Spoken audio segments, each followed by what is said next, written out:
Indian ഭരണഘടന നമ്മളെടുത്ത് പരിശോധിച്ചാൽ ഓരോ മതവിഭാഗത്തിനും ഓരോ സാമൂഹ്യ ജനവിഭാഗത്തിനും അവരവരുടേതായ നിയമങ്ങൾ നമ്മുടെ ഭരണഘടന അനുവദിച്ചിട്ടുണ്ട്.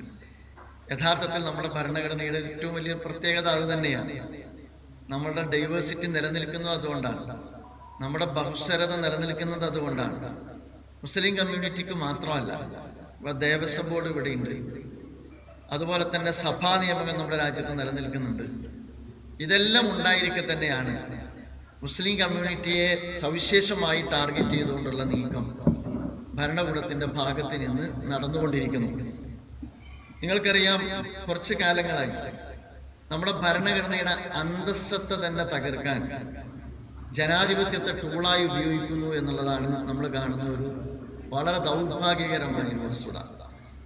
ജനാധിപത്യ സംവിധാനത്തിലൂടെ ഭൂരിപക്ഷത്തിന്റെ മികവ് ഉപയോഗിച്ചുകൊണ്ട് ഇന്ത്യൻ ഭരണഘടന ഉയർത്തിപ്പിടിക്കുന്ന ഒരുപാട് മൂല്യങ്ങൾ ഇല്ലായ്മ ചെയ്യാനുള്ള നീക്കമാണ് സർക്കാർ കുറച്ചു കാലങ്ങളായി നടത്തിക്കൊണ്ടിരിക്കുന്നത്.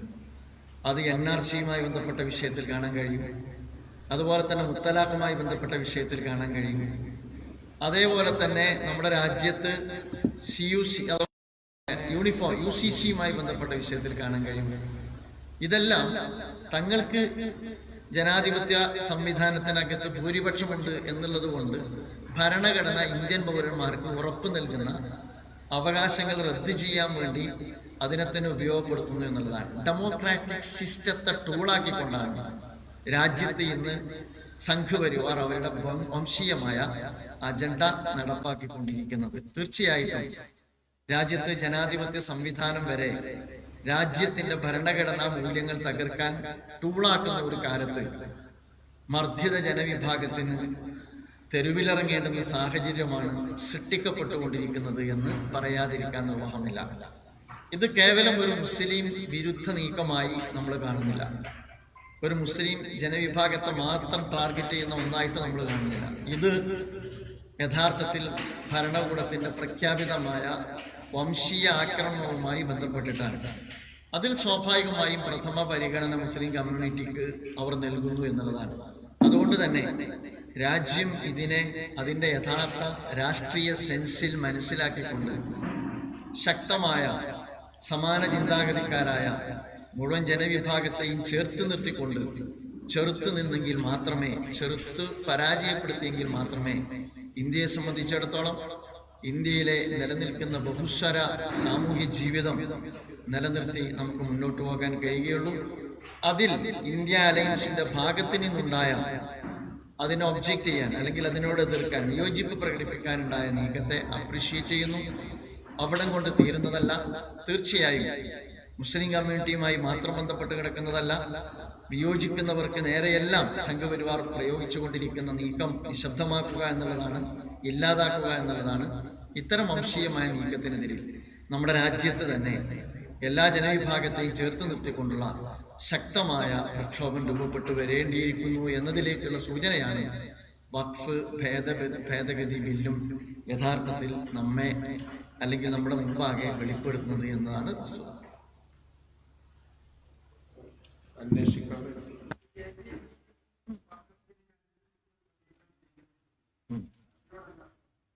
എനിക്ക് തോന്നുന്നത് വഖഫ് ഭേദഗതിയുമായി ബന്ധപ്പെട്ട വിഷയത്തിലുള്ള ചർച്ച കേരള കേന്ദ്രീകൃതമാകുന്നത് പോലും അപകടകരമാണ് എന്നാണ് ജമാഅത്ത് ഇസ്ലാമി മനസ്സിലാക്കുന്നത്. KCBCയുടെ ഭാഗത്ത് നിന്നുണ്ടായ നീക്കം ദൗർഭാഗ്യകരമാണ്. യഥാർത്ഥത്തിൽ KCBC അത്തരം ഒരു സജഷൻ അല്ലെങ്കിൽ അത്തരം ഒരു നിർദ്ദേശം MP-മാരുടെ മുമ്പിൽ വെക്കുന്നതിൻ്റെ ന്യായം എന്ന് പറയുന്നത് മുനമ്പമാണ്.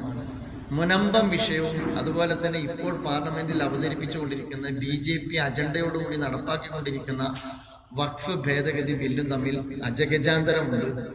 മാത്രമല്ല, വഖഫ് ബില്ല് നമ്മുടെ പാർലമെന്റിൽ പാസ്സാവുകയോ പാസ്സാകാതിരിക്കുകയോ ചെയ്താൽ അത് യഥാർത്ഥത്തിൽ മുനമ്പം വിഷയവുമായി ബന്ധപ്പെട്ട പരിഹാരമോ അല്ലെങ്കിൽ പ്രശ്നമോ ആയി ഏതെങ്കിലും അർത്ഥത്തിൽ കണക്റ്റഡ് അല്ല എന്നാണ് ജമാഅത്ത് ഇസ്ലാമി മനസ്സിലാക്കുന്നത്.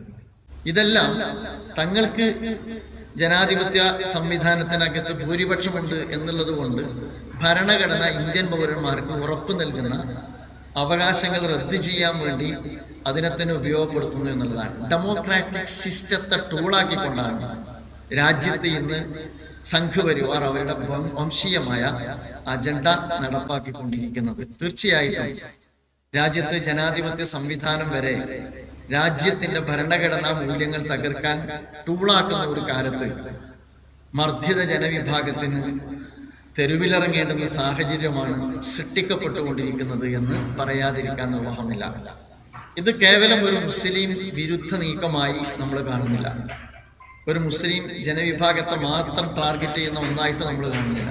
ഇത് യഥാർത്ഥത്തിൽ ഭരണകൂടത്തിന്റെ പ്രഖ്യാപിതമായ വംശീയ ആക്രമണവുമായി ബന്ധപ്പെട്ടിട്ടാണ്. അതിൽ സ്വാഭാവികമായും പ്രഥമ പരിഗണന മുസ്ലിം കമ്മ്യൂണിറ്റിക്ക് അവർ നൽകുന്നു എന്നുള്ളതാണ്.